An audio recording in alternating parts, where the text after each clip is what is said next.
The Art of Dialogue did an interview with Suge, and they asked him about how the truth, like about Tupac and Kidada's relationship, what Suge revealed his truth. I wasn't surprised, and it's something about her gives me.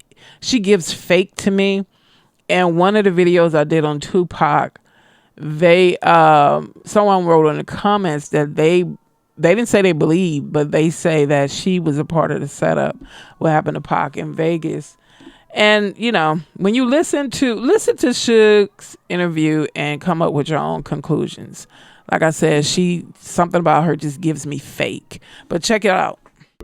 For his Pac getting into it, a man the hell up because he was f***ing Kidada. Shit, Kidada was a bunch of niggas. Pac ain't gonna have that on his sleeve, running around tripping, and despite of what everybody else says, Pac and Kidada never was a real couple.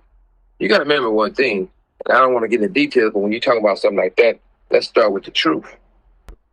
Kidada came to Vegas with us for the fight, but Pac wasn't gonna bring her to the fight because he didn't want no other bitches seeing him with Kidada.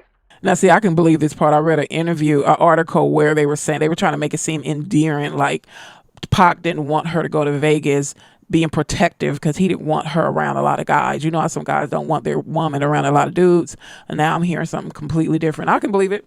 After that fight, after all the shit that happened, Kidada was in the room with everybody when I brought Pac ashes to the room. Kidada said she was pregnant by Tupac. Kidada said she was pregnant by Tupac. I said, shit, they got his DNA before they cremated it. Definitely gonna want to take a blood test.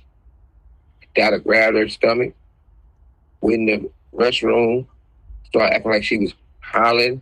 She came back and said, I just had a miscarriage. Reason why we knew that Kidada wasn't pregnant by Tupac. I used to fuck one of her homegirls. We was on this trip in Belize, and Kidada grabbed all the bitches and had them in the room like waiting to exhale or something, saying, hey, don't forget, don't have sex with these motherfuckers without condoms. I brought a whole extra box, and she was handing out condoms, right? Talking about, we fuck too many bitches, we might have some, and her and Pac ain't never had sex without a condom.